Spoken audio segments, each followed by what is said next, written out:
House standing through the years, stone and memories still standing here. Long before the town would shine, history was marking Thompson time. First there was Wrightsboro, Quaker ground, simple faith and a stubborn sound, fields and wagons, work and grace, Georgia wind on an older place. The little river kept rolling by, seasons turned beneath the sky, and every hand that cleared that land left a mark time still understands. Oh, Thompson, Georgia time, railroad steel and church bell chime, red clay heart with a soul that sings, built on work and weathered dreams. From Wrightsboro days to downtown lights, from depot calls to chameleon nights, every mile and every line runs through Thompson, Georgia time.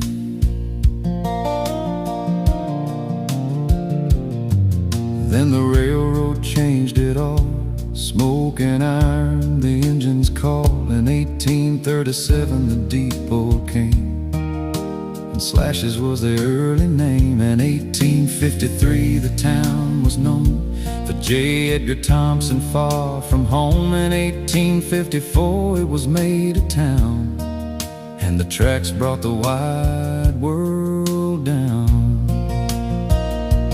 Stores and hotels started to rise, promise growing before their eyes. And fire came in 86, and again in 88 came the same hard hit. But the people here don't stay laid low, they rebuild strong when the hard winds blow. Brick by brick and hand by hand, they built this town again to stand. Oh, Thompson, Georgia time, railroad steel and church bell chime, red clay heart with a soul that sings, built on work and weathered dreams. From Wrightsboro days to downtown lights, from depot calls to chameleon nights, every mile and every line runs through Thompson, Georgia time. McDuffie County drew the line, and in 87 came Thompson's time. The county seat was planted here, and the town stepped forward year by year. Telephone lines in 1901, new voices traveling one by one. Water, power, streets and trade, a stronger town was slowly made. Thomas A. Watson rose from here, a thunder voice folks still can hear. Love him or not, his name remains in Georgia talk and public names. He pushed for mail on country roads, hope delivered to distant homes. History's never simple or clean, but every town keeps all it seems. Then came music from these streets, Blind Willie McTell and 12-string grief. A sound from Thompson rolling wide like a midnight train through the countryside. From Happy Valley to Stages Far, he carried this town in every bar. That blues still hums when evening falls, like a ghost in the depot walls. The city's more than maps and signs, more than numbers, dates and lines. It's football lights and Sunday clothes, front porch talk and camellias blow. It's teachers, farmers, workers, preachers, parents, dreamers, hometown keepers, all the souls through loss and pride who kept Thompson alive through time. Oh, Thompson, Georgia time, railroad steel and church bell chime, red clay heart with a soul that sings, built on work and weathered dreams. From Wrightsboro days to downtown lights, from depot calls to chameleon nights,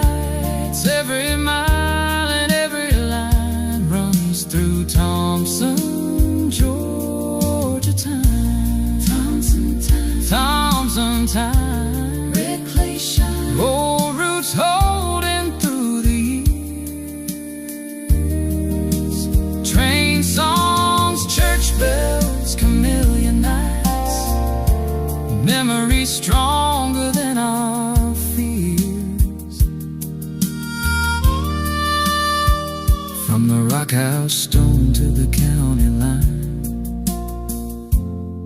still beats that old Thompson time. Still beats that old Thompson time.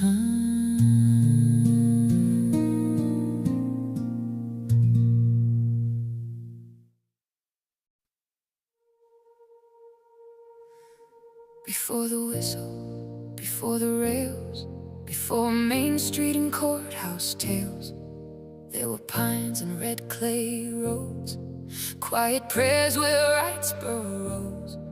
Old rock house standing through the years, stone and memories still standing here. Long before the town would shine, history was marking Thompson time. First there was Wrightsboro, Quaker ground, simple faith and a stubborn sound. Fields and wagons, work and grace, Georgia wind on an older place. The little river kept rolling by, seasons turned beneath the sky, and every hand that cleared that land left to mark time still understands. Oh, Thompson, Georgia time, railroad steel and church bell chime, red clay heart with a soul that sings, built on work and weathered dreams. From Wrightsboro days to downtown lights, from depot calls to Camellia nights, every mile and every line runs through Thompson, Georgia time. Then the railroad changed it all, smoke and iron, the engines call. In 1837 the depot came, and Slashes was the early name. In 1853 the town was known for J. Edgar Thompson, far from home. In 1854 it was made a town, and the tracks brought the wide world down. Stores and hotels started to rise, promise growing before their eyes. Then fire came in 86, and again in 88 came the same hard hit. But the people here don't stay laid low, they rebuild strong when the hard winds blow. Brick by brick and hand by hand, they built this town again to stand. Oh, Thompson, Georgia time, railroad steel and church bell chime, red clay heart with a soul that sings, built on work and weathered dreams. From Wrightsboro days to downtown lights, from depot calls to Camellia nights, every mile and every line runs through Thompson, Georgia time. McDuffie County drew the line, and in 1870 came Thompson's time. The county seat was planted here, and the town stepped forward year by year. Telephone lines in 1901, new voices traveling one by one. Water, power, streets and trade, a stronger town was slowly made. Thomas C. Watson rose from here, a thunder voice folks still can hear. Love him or not, his name remains in Georgia talk and public names. He pushed for mail on country roads, hope delivered to distant homes. History's never simple or clean, but every town keeps all it's seen. Then came music from these streets, Blind Willie McTell and 12-string grief, a sound from Thompson rolling wide like a midnight train through the countryside. From Happy Valley to stages far, he carried this town in every bar. That blues still hums when evening falls, like a ghost in the depot walls. The city's more than maps and signs, more than numbers, dates and lines. It's football lights and Sunday clothes, front porch talk and Camellia's glow. It's teachers, farmers, workers, preachers, parents,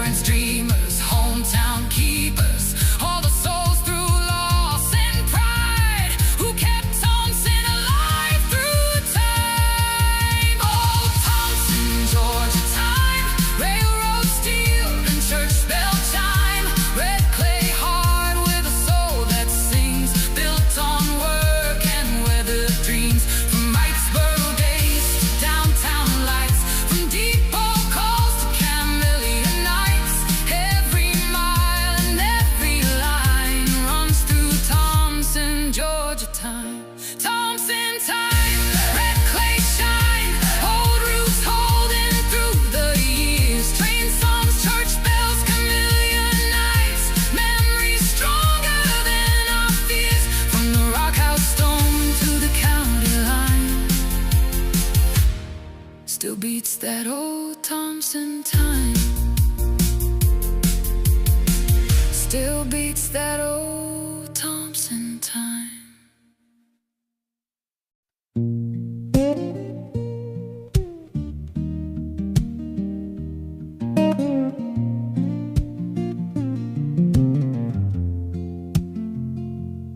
Before the whistle, before the rails, before Main Street and courthouse tales, there were pines and red clay roads, quiet prayers where Wrightsboro rose. Old rock house standing through the years, stone and memory still standing here.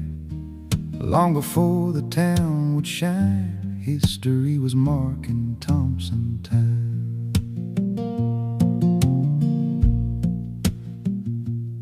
First there was Wrightsboro Quaker ground, simple faith and a stubborn sound, fields and wagons, work and grace, Georgia wind on an older place.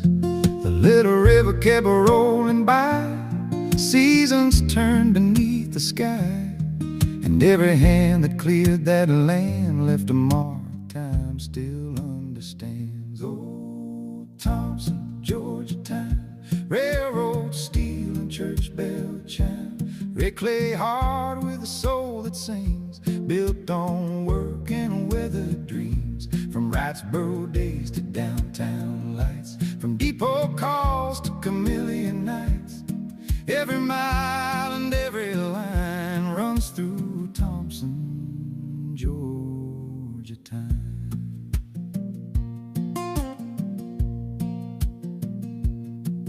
Then the railroad changed it all, smoke and iron, the engines calling. 1837 the depot came, and Slashes was the early name. In 1853 the town was known for J. Edgar Thompson, far from home. In 1854 it was made a town, and the tracks brought the wide world down. Stores and hotels started to rise, province growing before their eyes, and fire came in 86, and again in 88 came the same hard hit. But the people here don't stay laid low, they rebuild strong when the hard winds blow. Brick by brick and hand by hand, they built this town again to stand. Oh, Thompson, Georgia time, railroad, steel, and church bell chime, red clay heart with a soul that sings, built on work and weathered dreams.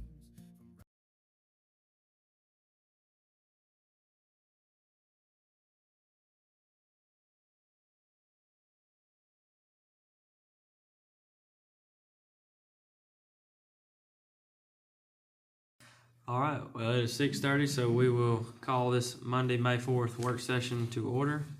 Welcome to all in attendance. We got a big crowd tonight. I'll start by asking Reverend Favors, if you will, give us an invocation. Okay. Lord, we ask you to bless us as we share this evening the work that you have for us, this calling in your servantship, our prayer. Amen. Amen. Pledge of allegiance. I pledge allegiance to the flag of the United States of America and to the republic for which it stands, one nation, under God, indivisible, with liberty and justice for all. All right, first item of the agenda is the approval. Is there anything any corrections we need to make tonight? None. Is there a motion to approve?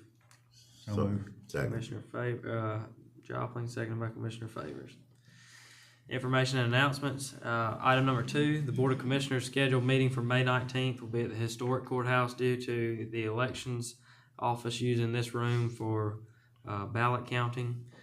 So we will meet over there at the in the upstairs of the old courthouse. Item number 3 is just a reminder that SPLOST 8 is on the ballot, and it is a special election ballot, so it's a separate ballot than the regular ballot. Item number 4, that is a renewal for the existing SPLOST, I'll say. Item number 4 is the NP, Valencia Hunt, a local native here. It's a nurse practitioner who's holding a community health talk. Break the silence, lower the pressure, which is scheduled for Saturday, May 9th from 11 to 1, and she asked me to try to spread the word for her, so that event will be May 9th. And there's more in your packet if you want to read up on that. Staff reports, item number 5, I'll turn it over to our county manager. Thank you, Mr. Chair. Completed the final inspection on the roofs for Public Works and the soon-to-be Elections Building. They've got a punch list to complete, so that project's about to wrap up. Sweetwater baseball, football towers is in progress. We'll get more into that here after a while. Blind Willie is in progress. Again, we'll get into that as well. Raysville Fire Station is moving along. They're probably 70-ish, maybe % complete. And the Eubanks building down in Deering, we did some piecemeal work on that. Started having a little trouble getting folks to come out and look at stuff, so I'm putting together a bid package so we can just lump sum that and get that one done and move on. Health insurance, I talked to our health insurance managers. They should be getting us some stuff in June. I told them to cast the net far and wide on plans. I think everybody will agree we've had some issues with our current the Crumdale Health EZ plan. So hopefully they'll be able to bring us some stuff back to look at, some different products. Johnny with the maintenance department, he retires May the 14th. Our permit tech and community development will begin May the 18th. We had a department head meeting this morning. I told them probably towards the end of June I'll be issuing some budget worksheets for them to go ahead and start thinking about their budget for 2027. That'll be here before we know it. Been working with finance and Robert, IT, time clocks. We're transitioning to that new timekeeping system. So that's a work in progress. They're begin implementing that here soon. Word from the chief appraiser, tax notices should be going out the 1st of June for everyone. We'll speak more to it on Wednesday, but I wanted to congratulate the IT department and Robert for getting the Government to Citizen Award they put in, and we're being recognized for all the work that we did with our YouTube system and getting our meetings published on the web for that. The Economic Development Director, I'll get that posted this week. And Wrightsboro Road Phase 2 sewer project will bid tomorrow. And that's all I have. All right. That's a lot. Thank you, sir. Yes, it is. A lot of projects, as we were talking about earlier, a lot of projects going on right now. So, Just one question. On the Raysville fire, do we have any options on staffing that at this point? We're working with that. I talked with the chief about that. They're trying to get, once they get full staff, there might be some options to move 2 folks up there. We discussed using part-timers to float them in and out every 6th day or some variation thereof. So we're looking at making sure we can get that staffed. Well, that's my question. We get it finished and Yeah. then we can't staff it. So Well, we've already had that discussion, so we'll be hammering out a plan to staff that. great, thank you. all right. With that, there are no more questions. We'll move on to our appointments or reappointments. So item number 6 is discussion on DFACS Advisory Board appointment. If you will recall, we just recently appointed somebody to the DFACS board at the recommendation of the school board. The DFACS personnel over there pointed out that the DFACS board members must live in the county. And so we reached out to the school board and let them know. And Dr. Rhodes has recommended appointment of Tellis Leslie from the school board. So that's the recommendation that will be on the agenda Wednesday. So, Tellis Leslie. Item number 7 is a discussion on Ferris Road, and John Thomas with GIW was gonna join us tonight and give us some comments, but he did text me and say he's in some traffic, so he may be a few minutes late. So, all right, y'all, I'll move that under item number 10. We'll go on to data center. Item number 8 would be the discussion on data center zoning designation, and I'm gonna turn this discussion over to Mr. Burton. I think a couple of work sessions ago, floated out, for your information, I believe, an ordinance that Columbia County had. We had taken some of their stuff, some of the conditions that we put in this last permit. Since we don't have either a zoning designation or any permitting or regulations of future data centers, we can add this, we can amend our code and add this into under our development code. And this will give future applicants guidance on how data centers will be regulated in the county. It's pretty in-depth. I just wanted to put it out there. If you're interested in it, we can start working on it and formatting it into an ordinance so we can amend our code. Yeah, I think we ought to do it. There are several options. I know other places have created a special zoning district for data centers, but this one does not necessarily do that. It just gives the parameters and guidance on what we expect and what's allowed and what's not allowed. Well, really, if, we have those parameters set aside, and then, location wise is, they gotta come through the board anyway for approval, so. Correct. Correct. I don't know that there's any huge reason that we need to block off anything for data centers, do you?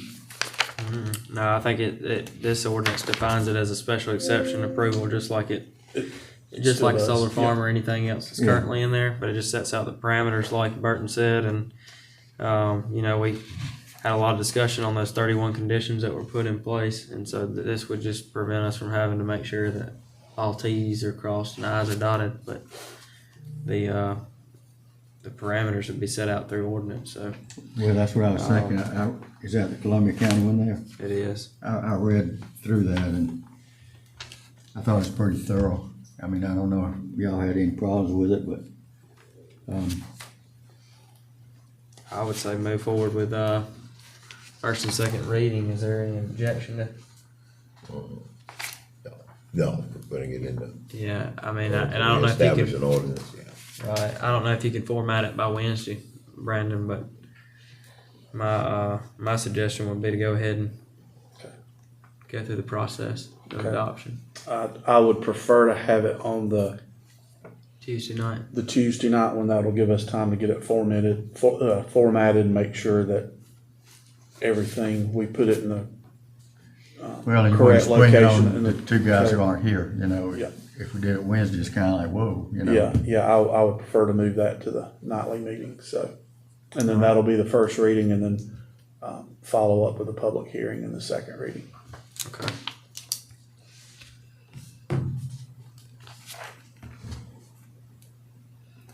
All right, well, we'll move to item number 9, discussion on data center moratorium. We also talked about this a few meetings ago. I think Dave Dunaway had some issue with the verbiage of the moratorium.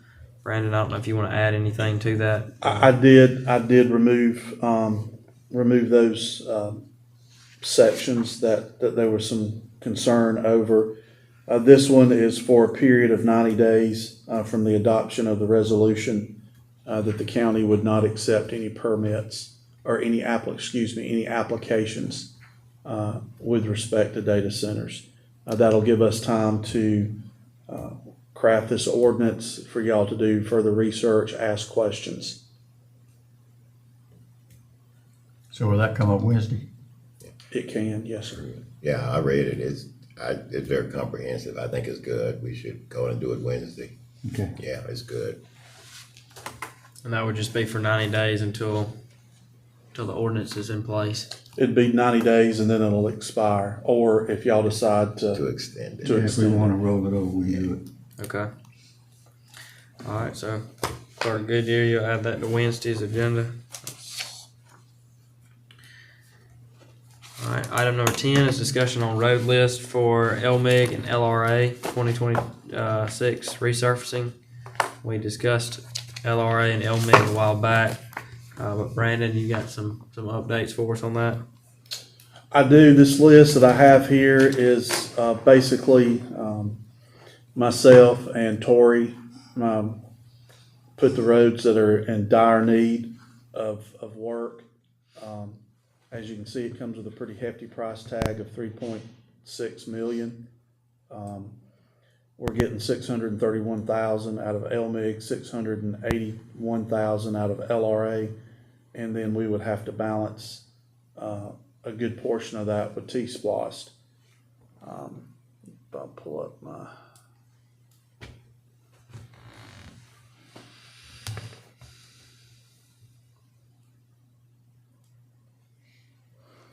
I went back and reworked this a little bit and pulled some of this out. The new list, we would get 5.5 miles of paving for about 1.37 million. Our LMIG and T-Splost add up to 1.3 million, and then we would have to add our 10% match for LMIG back to that. So we would have, around $70,000 to add, plus if there's any overruns on our bid. So Hillman Gay for 2.3 miles, Low Key Road for 0.89 miles, Wildwood for 0.17, Old Wire 0.55, Earl for 0.3, Pilot Crossing for 0.4, and Star Henson for 0.88. And that adds up to 5.49 miles. For a estimated total of 1.373 million. So what are you taking out on that one? I kind of caught some of them, but I missed some of them. Here, let me just give you the ones that Hillman Gay, Loki, Wildwood, Old Wire, Earl, Pilot Crossing, and Star Henson, correct? Correct. Out of that list. They go out of that list? So those are the ones that are in dire need that Need to have stay to on the be, list. that need to stay That on the need to list. stay on the list, that's correct. And basically the number, the 3.13 is,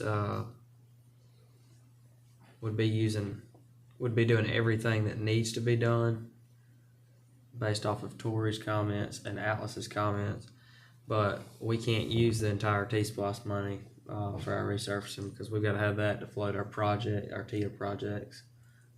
Well, that was my question is like, you got, basically Bowden Pond and Hillman Gay taking out basically our entire amount of money. Does the entire road of those two, can they be postponed, parts of it or something, or?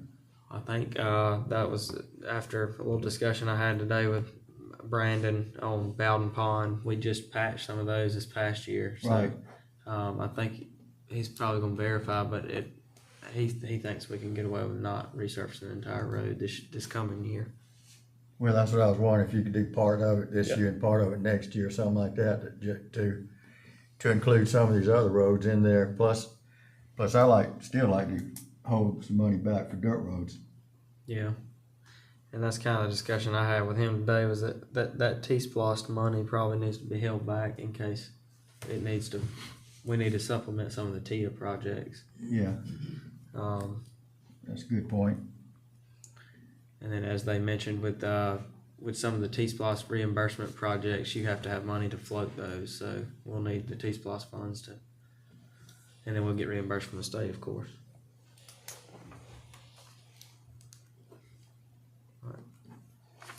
Can you give us a revised? Yeah, thing on I'll Wednesday? have the revised list Wednesday. Do you have any suggestions or comments? I need to take a back look at it, and I'll get back. Okay. All right, well, we'll move on from that discussion, talk more about that on Wednesday. We've moved item number 7 down under this one, discussion on Ferris Road, and Mr. Thomas is here now, so, there is a PowerPoint that was sent to us on the Ferris Road closure. Mr. Thomas, do you have that PowerPoint with you? I do. Do you want to speak to us just a few minutes on that proposal that you sent? I can't, do you guys have, Yes, sir, it's in our hand. okay, all right. So, just, I don't have it. You don't, just No. click on the Ferris Road, Right. and it'll come up, the whole PowerPoint.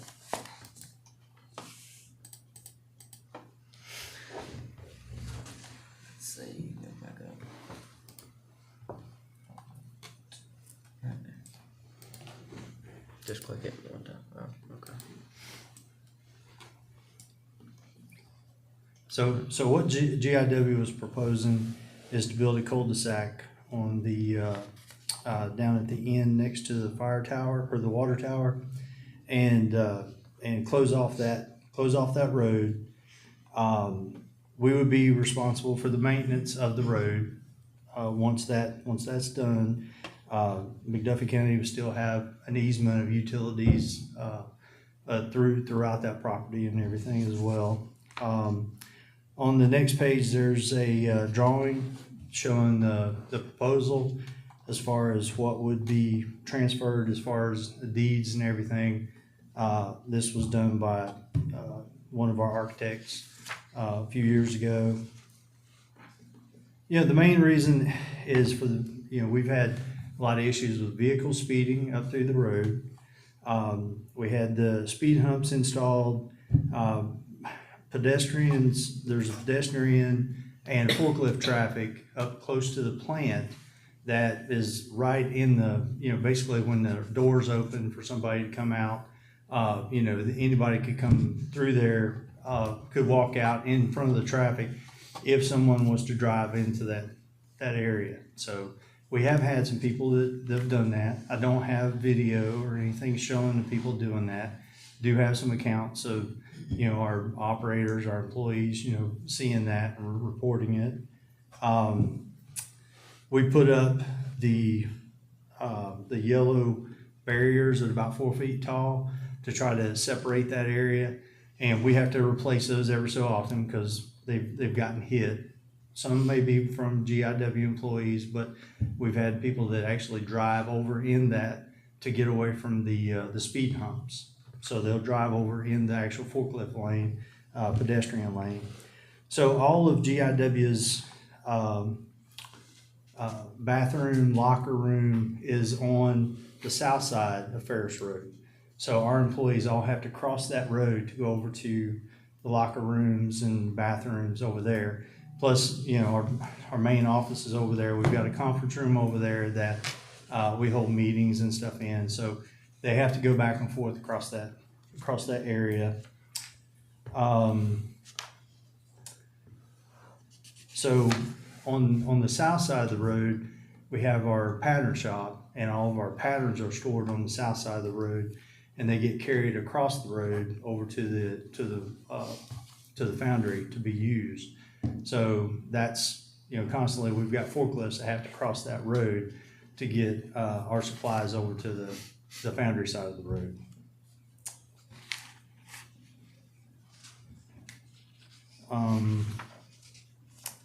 So the maintenance of the road right now, it's McDuffie County is responsible for the maintenance. We've put tickets in about getting the road repaired. There's a lot of potholes that are down at the end, and these aren't all where forklifts travel across. And like I said, we basically just go across the road, and then we traverse the foundry area itself back and forth on the area that we have actually concreted, not the actual blacktop side. We do get deliveries of sand trucks that actually unload right close to the road. So that's another issue of, if somebody was to run off the side of the road, they could hit the sand trucks. So there's a 60-foot right of way right now, so we cannot grow and build anything, close to that road.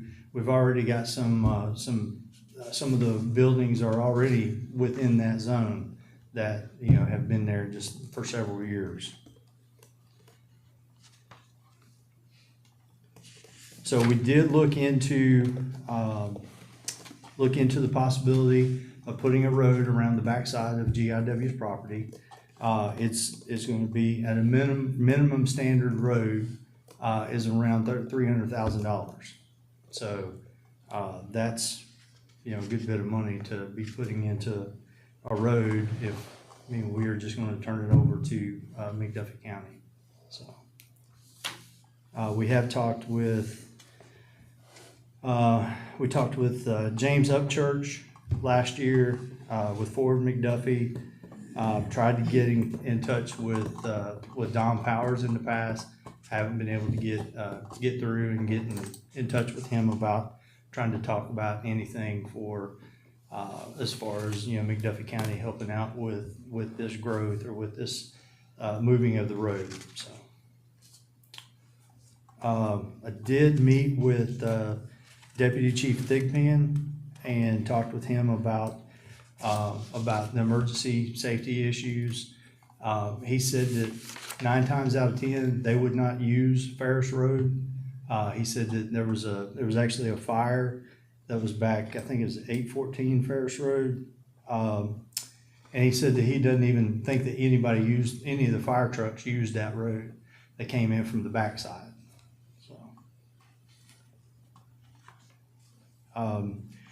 Last few pages there, I did do some time studies off of Google Maps to show the differences in the time differences and the distance to get from the fire stations to the corner of Ferris Road and Murphy Drive.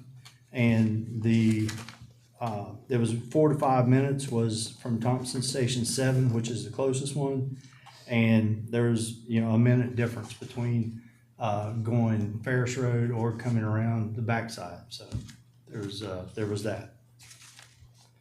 And then Vice President of Operations, he had attached a letter at the end of this also. We left last time and the residents came, and the board that was here last time, the instruction was that you all would get with IDA and begin to work out a procedure to see how we can do that. The residents concerned that showed up, and all of them greatly did, was, one part of it was the bit about the response time, but the ambulance that I'm going to question Google a little bit, but what happened with, because I saw as I read this, that you all never really sat down and talked with IDA about the proposal and getting with them. I think Glory was the commissioner, and then I was supposed to get with them, and I know we got some issues, but what happened with not being able to meet with IDA? So I talked with Gloria, and she was going to give my name to Don Powers to get us together, and I never did receive a call back. And I actually reached out to the former county manager and the county clerk, and I reached out to Gloria to get somehow to get phone numbers to get in touch with him, and I never could get a call back from him. But like I said, we did meet with James Upchurch when he was with Ford McDuffie, and which I think he was going to work with Ford McDuffie and talk with Don Powers and try to get something worked out. But I think he ended up moving on to other jobs as well. So. Okay, the residents and was not really fun enough, not particularly clear to see that road clubs because give us access to Washington Road. The volume and subdivisions over there we're already running with increased volume of traffic coming out at the end. That would throw more traffic trying to get out, coming off Washington Road, because that would be, now we won't be coming out of Washington, just coming down to 150, and then the other way is going the other direction again. So those are really the only type of excess, and volume is already increasing on in that area over there with the new subdivision and all of that over there. Okay. But you know, residents are not too happy with it. Some of the stuff you pointed out, I may not be in agreement with you, but you know, since we did not work out talking with the people at IDA, and it seemed like we sort of dropped the ball, the former county manager, I can understand what may have happened here, and we sort of dropped the ball on our end. Nothing happened. You never really got to speak to IDA and the people about what that could possibly be worked out to be. I'm not too fond of it, but I like to see us come back to IDA and let's give it another shot. All those folks are gone, and I think we can sit down and talk. Okay, so is there a possibility does the county have, the resources to maybe put out some counters on the road past GIW to get a count of how many vehicles are using that area versus Washington Road, old Washington Road? We have done that in the past. I think Brandon had we with the counters, but so what exactly do we need to? Are you hoping that the IDA can discuss? With Well, them? yeah, that was something in what he mentioned, putting a road to come around. Yeah, because that a lot of the things you said, with all due respect, because I always see a whole lot of speeding coming up there from cars in the areas where you have the things that you set up, because the humps are back further than those things. So if they're not going around humps and hitting those things. If you go around those humps, you're ending up in those ditches over there next to it. So it's no way to get around those humps. And with all those excess potholes, and y'all got some big trucks coming in, not just that other stuff. That's really weighted. That's creating those efforts also. And you got a curve coming in from the other direction that really slows traffic down. I know people go around humps and stuff, but I think that's probably one of the safest places around in terms of the speed. But I don't see necessarily all of those things. But I would just let's come back to the drawing board and see how we can talk and maybe work that out with it and see what could happen there. I'll get with Mr. Powers since he's back. Okay. Short term, and Yeah, he left. we'll make that connection. Okay. All right. So if we get some video proof of this, I mean, you guys will look at that about the speeding, the driving around the humps in the I concrete think people area. drive around humps everywhere. Yeah. I don't want any law enforcement. I've driven around, not over there, but I'm coming out of Walmart over by here, but I might drive around the hump. But I think that just sort of happens. I think maybe all of us may have done that a time or two, but I mean, we might need to take a little way to take a look at that. Yeah. Yeah, I don't know that there's a way to bring a road through there. I mean, the cost would be, and then working with GDOT to come out to dump out on Washington Road at a new point. I don't know that that's even a possibility.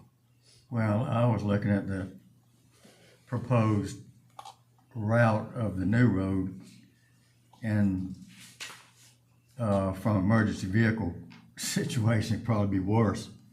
And I don't know that it would be used that much. I personally am not against closing Ferris Road. So you're gonna talk with Don in the next couple of weeks, and Yeah, next few days, I'll get us set up. Okay. you are on the IDA, so maybe you can be in this conversation and try to I think come to some resolve, because this has been going on for years, I think, and I know that there's a safety risk, a safety concern with GIW crossing the road, because they got buildings on both sides, so. And that road's very narrow. And Very then narrow. It's probably not legal to build a road that small anymore. I mean, I would assume that this was a road that was intended for residential neighborhood, and then GIW built up around it before zoning was in place. Yeah, I'm not sure. yeah, And that shouldn't have ever happened. They shouldn't have ever built those two buildings across, right? That But, shouldn't have ever happened. we value GIW here in our community Yeah. and what they do, you know, what your company does and how many people you employ. So I think it's, we need to come to some resolve. Okay, So, sounds good. all right. Well, thank you for coming and bringing that presentation tonight. All right, thank you.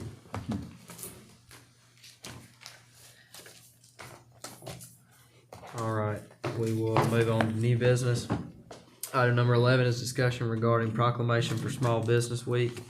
You'll see attached in your packet a proclamation that the mayor of the town of Deering and the mayor of the city of Thompson and I signed last Friday here at the Government Center, at the recommendation of the Chamber of Commerce. So all three jurisdictions are just standing behind and naming this week as National Small Business Week. So just want to bring that to all of your attention as we support our small businesses here in the county. Item number 12, discussion regarding proclamation for senior centers, Senior Citizen of the Year. I just wanted to update you all. Stephanie has put a couple names out for the Senior Citizen of the Year award that they give out, and she always sends out an email notifying the board when that will take place, so be on the lookout for that. That'll be coming up sometime in May. She put that out today, Okay, so, and I emailed her just a minute ago to see if we can get an update, so maybe we can have something Wednesday. okay, perfect. Item number 13, discussion regarding special event policy for 525 Main Street property. We've talked about this ordinance here several times about special events taking place on certain county properties. Brandon has a draft here, and I'll let him speak to that draft. This draft is to amend the code of ordinances for the county, and as you know, we have a special event permit, but we really have no ordinance behind it. This lays out definitions, permit requirements, and then responsibilities of each department, and then how code enforcement can handle this stuff. Now this, again, is, as I mentioned last time, was countywide. We can pare this down to just county-owned properties. I did put in this ordinance, it was prohibition of certain locations, which would be these two parcels at the Brickyard and then here at the Government Center. You still have the ability to approve events at either location that are sponsored by a governmental organization, a nonprofit, or other entity. Any other organizations would not be considered. So this is a comprehensive one. It would cover any special events out in the county. Celebrations, concerts, festivals, exhibitions, parades, rodeos, shows, tailgating events, or other similar activity that is open to the public, either free of charge or for compensation. So anything that would attract over 100 people or requires temporary structures, additional parking, security, traffic control measures. The definitions includes but not limited to filmings, concerts, parades, circuses, fairs, festivals, rallies, block party, community events, mass participation, sporting competitions such as marathons, bicycle race, fishing tournaments, and spectator sports. So like I said, it's all encompassing. And we can make this as restrictive or as relaxed as you desire. I like it. One of the things the sheriff has talked with me that when these things happen, a lot of stuff in the county, he really has no way to enforce this. We don't have an ordinance, and this stuff goes on, create problems for our neighborhoods and things in those areas. And I know that he would probably jump for joy knowing that we have sort of an ordinance like this in place so that he can enforce some of these things. And some people, when he attempted to do something, went on with what they were doing, and he just really had no way of making some things happen. So I think it's really comprehensive, and it should be for the county here. brings us up to some things, looks real good. And Might I not get think, a copy over to the sheriff. Have you talked with him? Because he would let him take peruse it too, because he could really, I think it's a great ordinance, but. not in the last little while, when we discussed this, I think I drafted this up last October or November. It's been a while since I've talked to him about it. But when I did talk to him, yeah, he was, concerned about, they were, large scale, for-profit events that were, that they really had no enforcement other than if someone left, drinking and driving, some of those things are the noise. So I don't think this would restrict, last time I mentioned something about a wedding party. I don't think it would restrict that. Some may be over 100. But if it That's my only requires, concern, is that we're not restricting people's private property rights. and that was a concern of mine too, that I communicated last time. We're in a rural county, and I feel like people have the right to do what they want to on their place without getting the government's permission.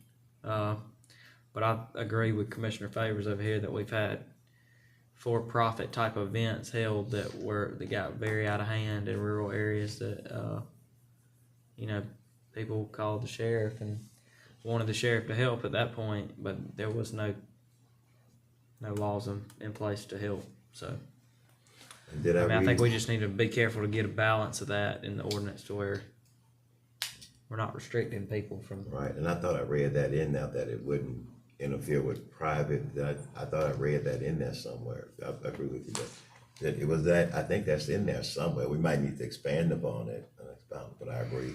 Excluded from the definitions, funeral services or processions, lawful picketing or demonstrations on sidewalks, provided no fee or donation is charged for participation, and the county manager's office is notified at least 48 hours in advance, and private gatherings held on residential property. Right. Yeah. Okay. So that wouldn't have anything to do with private residences then? No. Yeah, I was trying to think. If I had 100, if I had a wedding party or whatever, this would not apply. This doesn't apply to that kind of thing. Yeah. Well, I was just wondering about like, the rodeo out there. I mean, that's basically on private property. And then, I didn't know how restrictive that would be from a lot of that stuff. It would, if I had 50 acres and decided to throw a rodeo, the way this is written, and I charged an admission fee, sold alcohol, etc., this would be, you would be required to get a special event permit from the county, the way it's written. Trying to think what other events would, of course, Blind Willie gets one anyway, but I'm trying to think of the circus, and I mean, not the circus, but the rodeo, and some of these, they have these car Shows. car shows that Sometimes Yeah. like benefits to raise money for Right. certain causes and things like that. right, I'm kind of, I hate to be too restrictive on some of that stuff, cause they kind of have to go through us anyway on some levels. Of course, the rodeo doesn't that I know of, do they? I don't think so. But now some people have gone through the planning commission before for special event permits, because I know like they would notify the chief, so that fire and EMS knows about stuff, that the sheriff office knows. So was that just an in-house policy that they were requiring? I'm going to assume it was an in-house policy, because there was nothing in the ordinance, nothing in the code of ordinances that regulated the issuance of that permit. And then of course, anything in the city, they have, I guess, separate ordinances, but, Correct. In the past, if it was on this property, the county granted permission to use the property for like the chamber events, the 4th of July, the, Community City Festival in October. Correct.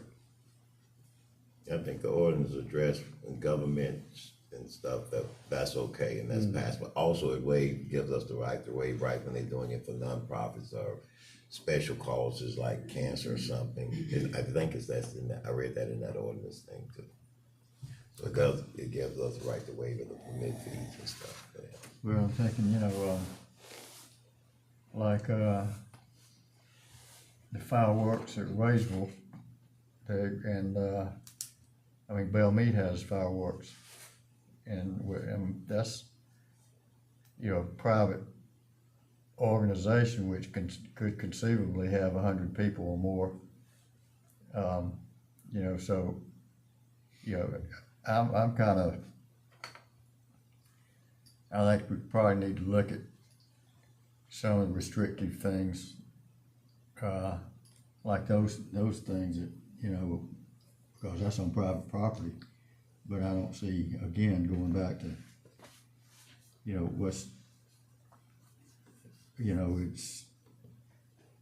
it's kind of like, what's the difference in that and a funeral from the perspective that, there's a different, you know what I'm saying? It's a grouping of people. Right. When it comes right down to it, and on private property, and that's the kind of thing that kind of bothers me on that kind of thing.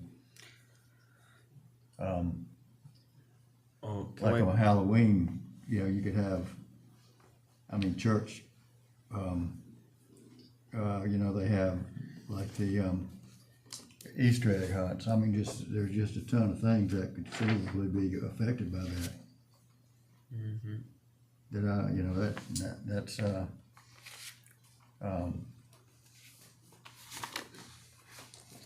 Let's push that to the Tuesday night agenda. Give the other two guys time to look at it and talk with you too.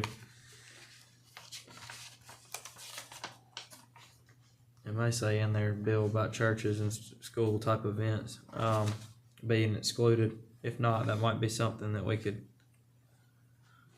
I don't think it's ready to go on Wednesday's agenda. With that, let's move on to item number 14, discussion on Blind Willie McTell Park, change order number 1. If you replace Tuesday night. those sheets with this one, there was a formula, a cell error on that. All right, I'm gonna pull the alarm on this one because this was a project, I'm just gonna be very blunt, I inherited. I believe the construction contract was signed at $3,080,000. There was $270,000 worth of engineering that was allocated or budgeted to be expended, and $60,000 worth of grant administration. As you can see, $3.4 million project. Had two funding sources that I'm aware of: $1 million out of SPLOST, and then a $2.2 million grant. That brings us to $3.2 million. So we were already in the negative $210,000. In SPLOST 7, there's allocation for $125,000 for a handicap playground. Before you tonight is two change orders. Change order number 1 is for $55,591.37. That is to relocate a gas line, a 4-inch gas line that runs smack dab through the project that no one knew about. When we started moving earth, the contractors uncovered it and found it, and in order to make this project work, we need to relocate that gas line to the tree line and wrap it around and come back out to the street. So that's $55,000. Subsequent to that, we found some unsuitable materials. There was some old terracotta lines, other subsurface abandoned utilities that were out there, either under or adjacent to the footprint of the building. So those are going to have to be dug out, suitable fill material imported, recompacted, and footers constructed out of that. And then some of the old utility lines can be injected with grout, basically, or flowable fill, and seal those up. That change order request is for $88,200. I went through these, Cranston, our consulting engineer, went through these. The numbers are pretty close. There was really no avenues to argue, with the contractor on these. Since, I'll speak to the additional engineering in a moment. You can look down at the bottom of the payments to date. We've paid about $755,000 towards construction. We've paid a little over $270,000 to Cranston for our engineering services. So for additional engineering, we'll need roughly another $15,000 for them to review submittals. The issues that we've run into out here with trying to make some design changes. We've had issues with tying into sewer. There was some elevations and pipe sizes that were not correctly communicated and shown on the drawings, so we had to order manholes and adjust them in the field so they wouldn't stick up out of the railroad street out here. And then I believe some of the water tap sizes were incorrect, so we had to upsize those as well. So taking all that into consideration, we're now looking at $368,791 over budget on this project. So in your handouts, I had a conversation with them last week about what can we cut off of this project. Still keep the project, the intent of the project, but trying to find some serious cost-saving measures on this. I don't think anyone wants to pull this money out of reserves. We don't have that money to pull. We are feverishly looking for grants, looking for other bits and pieces of funding to make this whole. I do not have a price as of tonight on what some of these changes, but just talking with the contractor the other day, one significant cost savings is this landscaping project landscaping component called for sodding the area out there. I told them we may just have to drop down to hydro seeding, so that'll save. They're still working on the cost savings on that.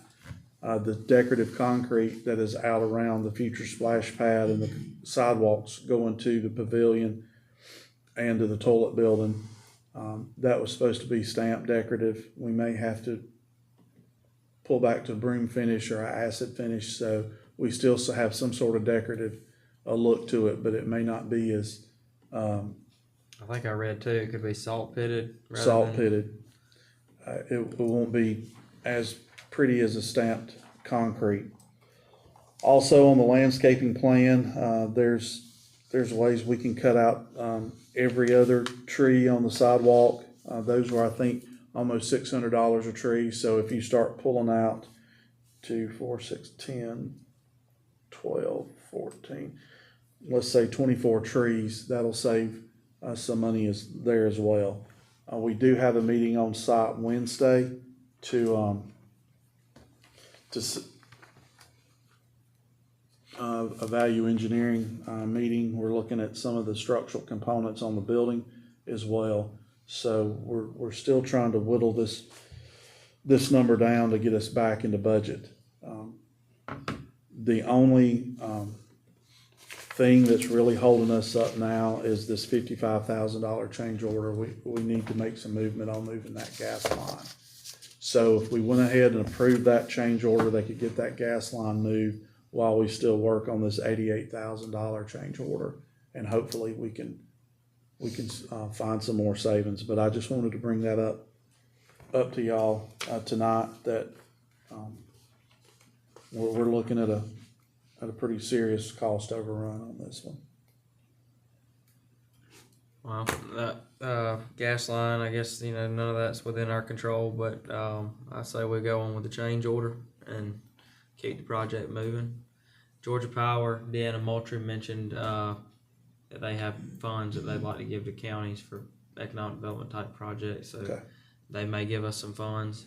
So give me the number again. You said you think we're out of $368. $368,791.37. But by the time you make some of the changes with Cranston, you think that we can? We can Cut pull that, yeah, we can pull that down. I'll be honest, how much, I don't know, but we're meeting sometime Wednesday. They're still supposed to give me the time, so we can see exactly how much we can carve off. I told them to get their pencil pretty sharp. Obviously, you don't want to lose the intent of the overall feel of the project, but we're gonna have to cut some costs on this one. Tell her the whole enchilada, and then, We need $368,000. yeah, and then if she says 200, then we'll, Be happy with that. won't have to cut out all the trees, just half of them or something. There you go. Well, thank you for the update. Did you have any Yeah, questions come on, or wait, comments on that? If That not, come up Wednesday. I was about to say, let's add number 14 to Wednesday's agenda. And this will be just for the change order number 155,000 for the relocation of the gas line. Yeah. Okay. Okay. Item number 15, discussion on renewal for the contract for probation supervision services. This is a contract for the McDuffie County Superior Court Probation Services, which is up for renewal in accordance with the applicable requirements. These agreements are structured as a 12-month term for 4 automatic renewals, updated every 5 years. Judge Hammond has executed the updated agreement, which is attached here in our packet, and the request is to renew this contract. Are there any questions on that contract? Any comments to add on that? No, sir. If not, let's add that item number 15 to Wednesday's agenda. No further questions, we'll move on to item number 16. Discussion on Public Works Week and proclamation. Brandon, you talked with Teresa. How about you go over this one with us?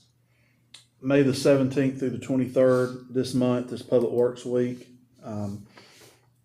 Obviously, both of us having a public works background, she wanted to make sure that we recognize our public works folks.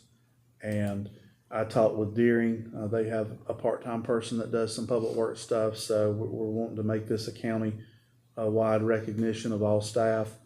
And we're also proposing to have a luncheon on May the 21st over at the city shop for all of our public works staff.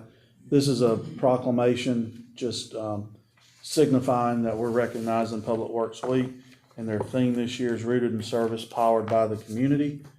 And we ask that this proclamation be approved, and we recognize our public works staff. All right, So we'll have a luncheon for them. Yes, May 21st, jointly with the city. correct, and Deering. All right, item number 17 is discussion on Rusall Creek Boat Ramp and Amity Recreation Area. I'll speak to these, I guess, and then turn it over to you, Brandon. We've had several people in that area of the county reach out to us about the boat ramp there. The Corps has met with us several times about our current leases. They are willing to enter into an MOU so that we can repair where the boat ramp joins the county road there. A lot of people use that boat ramp up there, Rusall Creek, on that side of the county. Also, Brandon has added that Amity Recreation Area across the bridge in Lincoln County is no longer going to be managed by the Corps, I guess, so to say. And I guess you're just letting us know that that was an option if we wanted to explore that.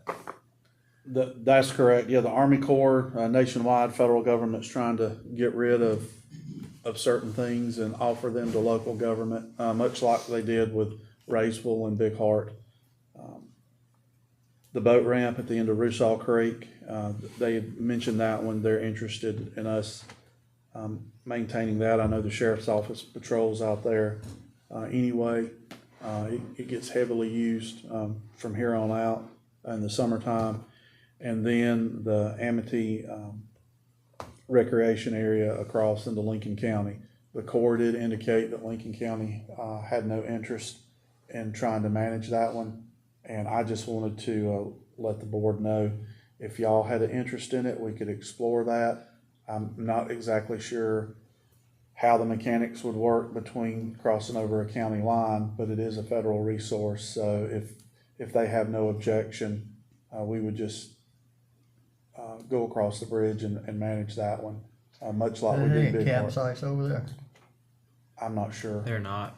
I think there's a swim I've not been area in it and but a one ramp. time, and that was years ago. Yeah, that's originally where all this conversation started. I think it's advantageous for it to be open because there's several beach areas and then 3 large boat ramps, that people Yeah. use, pretty easily accessible, whereas the one at Raysville is kind of small and tight. Not a whole lot of parking by the Yeah. boat ramp. Not much at all. The fishing areas over there, there's a lot of amenities there that Raysville Campground benefits from when it's open. But I was over there this past weekend, and I just don't know that we want to take that on with, that's a big, As we currently are, we would have to go back to having a camp, we'd have to have a parks manager to manage all 3 of those. I did, shortly after getting here, I was talking to Elizabeth about certain things. It would lend itself for us hosting fishing tournaments, certain events, things of that nature. But I just wanted to make y'all aware of that, and y'all can give me some feedback on whether to waste my time exploring that or not. It's a really nice, park.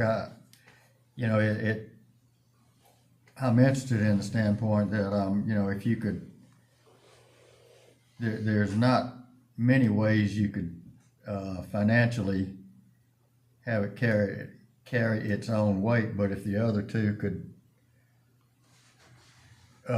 contribute to the maintenance of it, I think it would. I mean, you gotta figure, Raysville probably benefits from it.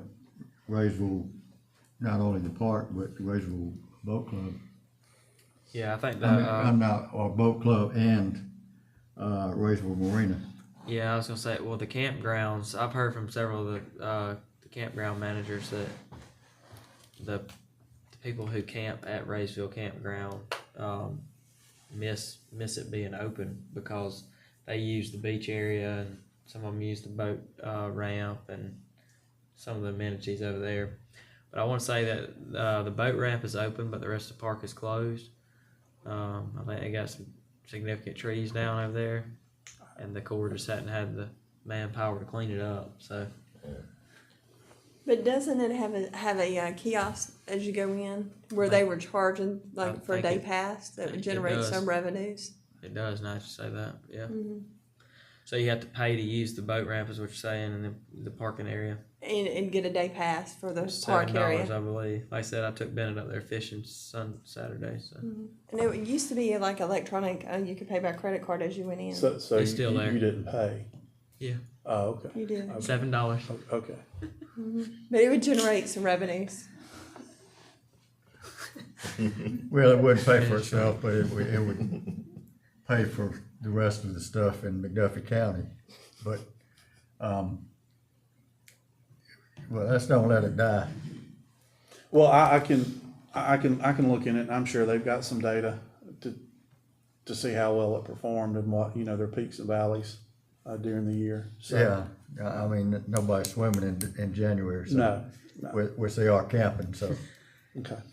But, you could move gradually on the trees, put a year, or work it out with the Corps. If they keep it for a year and help us clean up the trees, we could take it on after that. We don't want. I think that's the thing. That's the reason they want to hand it to us because To unload, so we would. they don't We want don't clean it to up. clean it up, or they don't have the manpower. I don't think right now. Yeah. And I think the feds have tightened up on what they're giving toward them, so they're just trying to do like they have with the other parks and give them to local jurisdictions. But I would like for a good deal, but Russo Creek, that's the end of the road going in the water.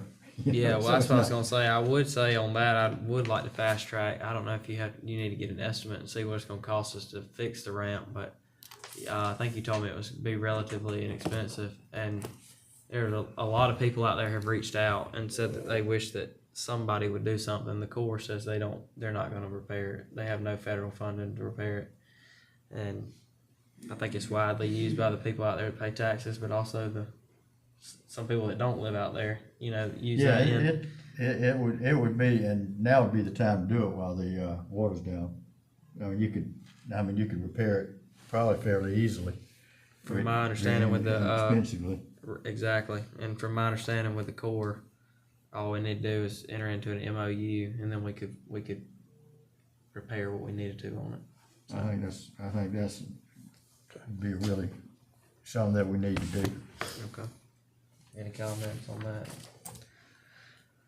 All right. With that, we'll move to item number 18, discussion on animal control ordinance. I'll turn that over to Brandon. Okay, we have talked briefly about this before, but this would intend to amend our ordinance with respect to animal control. Currently, our ordinance is pretty thin in that area, and it just pertains to dangerous and vicious dogs, and it references the state law. This proposed ordinance goes into great detail, and it gives definitions, and it lays out certain qualifications of what an abandoned dog is, what who has the authority to do what, hold times, if one is taken in and impounded, the standards for that as well, and then the process if someone wants to adopt it, reclaim it. Goes into reference rabies.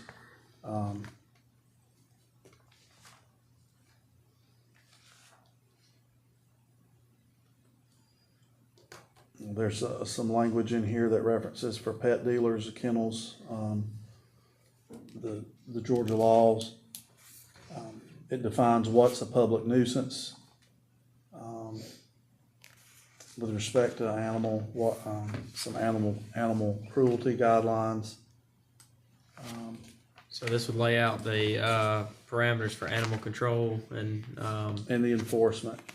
help our animal shelter director to be able to work with law enforcement to take care of some of these issues that we're having that are not in our ordinance currently, correct? That's correct, and it gives our staff the ability to enforce these ordinances where they really do not now outside of a dangerous or vicious animal. Okay. I believe this is pretty much mirrored what Burke County has. The only difference with us in Burke County is that we will not be impounding or going after livestock. Right. Because we just don't have the capability of doing that. Well, and I read that in there. I read this in detail, word for word. In fact, I found a couple spelling mistakes I circled. But this is and it was just one or two minor things. But there was something about livestock, but the intent's not to not even address livestock. No, It's just saying you can't have your livestock out roaming free. But of course, we know we live in a rural county too, and cows get out from time to time or whatever. So that's not the point of the ordinance. Who's going to enforce this? Animal staff, county staff.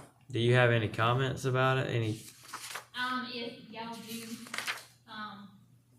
adopt this into, I would like all of the sheriff's office and the police department to all actually have a meeting to kind of get on the same page, and because I will need their help. I think Brandon can organize that, and I will add, Brandon, correct me if I'm wrong, but Teresa, the city administrator, Thompson city administrator, has stated that they're willing to update their ordinance. They know theirs are kind of outdated, and they want to mirror whatever, so that we're both on the same page, and that helps with the city and the county. on this issue. You know, and speaking further to that, it is a shared service, but within the city limits, the animal control officer is the police department. Again, our animal service director has authority, I believe, for the vicious animals, because that's countywide, but as far as enforcing the leash law or anything running at large within the city, that falls under the police department purview. Now, she has worked with them on case by case, but my conversations with the city, John, they were very much open to amending their ordinances as well to give our animal services. Has the sheriff's more department been, have they got a copy of this? Not yet, no, sir. No, sir. I wanted to make sure that if we like all the tenets of it, I'll start running it through the departments. Yeah, I was starting to say, I think that we need to go through the sheriff's department, because they're gonna be participants in that. With that being said, it may not be ready then Wednesday for first reading. No, Can we try to have something by the end of the month I think that's doable. so we can go ahead and move forward with all this? All right, well, But you're good with all the tenants thus far, but you're good, you're okay. I read through it, not as detailed as catching spelling errors, but I just wanted to make sure. All right, but you're good. Yeah, Okay. it is, I'm hopeful that this law passes to where we can get some room, because Yeah, in the ordinances, even though I picked up strays, they have to stay there for a minimum of 3 days. So space is going to be limited. okay. Well, that was kind of one of my questions with, We're kind of putting the cart before the horse, but we've got to have something, but space is going to be limited, so it's going to take a minute to get everything straightened out. well, at least in the meantime, you'll have the legal authority to do what you need to do if you need to. All right, so item number 18, we will shoot to add to Tuesday's agenda next year, or 2 weeks from now. Item number 19, discussion on memorandum of understanding with the Thompson-McDuffie County Archway Partnership 2027. It's our annual agreement with the Archway program. The funding partners here it's just, have not changed, but the City of Thompson, McDuffie County, the Board of Education, IDA, Piedmont McDuffie, Thompson CVB, Chamber of Commerce, Town of Deering, Augusta Tech, Jefferson Energy, Georgia Power, Thompson Housing Authority. They're all listed in here. I don't think there's any change from years past. So if we there's do that no Wednesday. comments or yeah, we'll add that item number 19 action to Wednesday's agenda. All right, item number 20, discussion on resolution 2026-11 to convey a certain tract of real property to the McDuffie County Board of Education. And I'll turn this over to Mr. Burton as well. This is our, when I had the public, meeting on over at the middle school. These are two parcels of land that connect, between the middle school and the bypass. One's a narrow strip that runs along, between private property and the middle school, and the others in the curve of that new road that was constructed. The Board of Education requested that we transfer these parcels over to them, and we did our due diligence according to the law, and this resolution would allow us to go ahead with the legal instruments to make that transfer occur. I thought we already did that, but Oh, Brandon held the public hearing and did what we needed to do as far as that goes, and so now we just gotta do the Yeah, transfer. we had to have the public hearing, and then y'all had to discuss it at the last meeting, and now Now it's you a have resolution. to adopt the resolution. So if there are no comments from the board here on item number 20, I'd ask that we move that to Wednesday's agenda as well. And with that, is there a motion to adjourn? so moved. Commissioner Joplin, Okay. second by Commissioner Favors. So what's on, Wednesday? Item number 2, 3, 4, 8, 9, 10, 14, 15, 19 and 20. We on the same page there? Did I leave anything off? Number Yeah. 16 will be on that one. It doesn't need to be. It doesn't need a board approval. What about the Rusaw Creek boat ramp, number 17? No. MOU, let's wait till Tuesday night agenda on that. So we, I think Brandon needs time to do some stuff on that.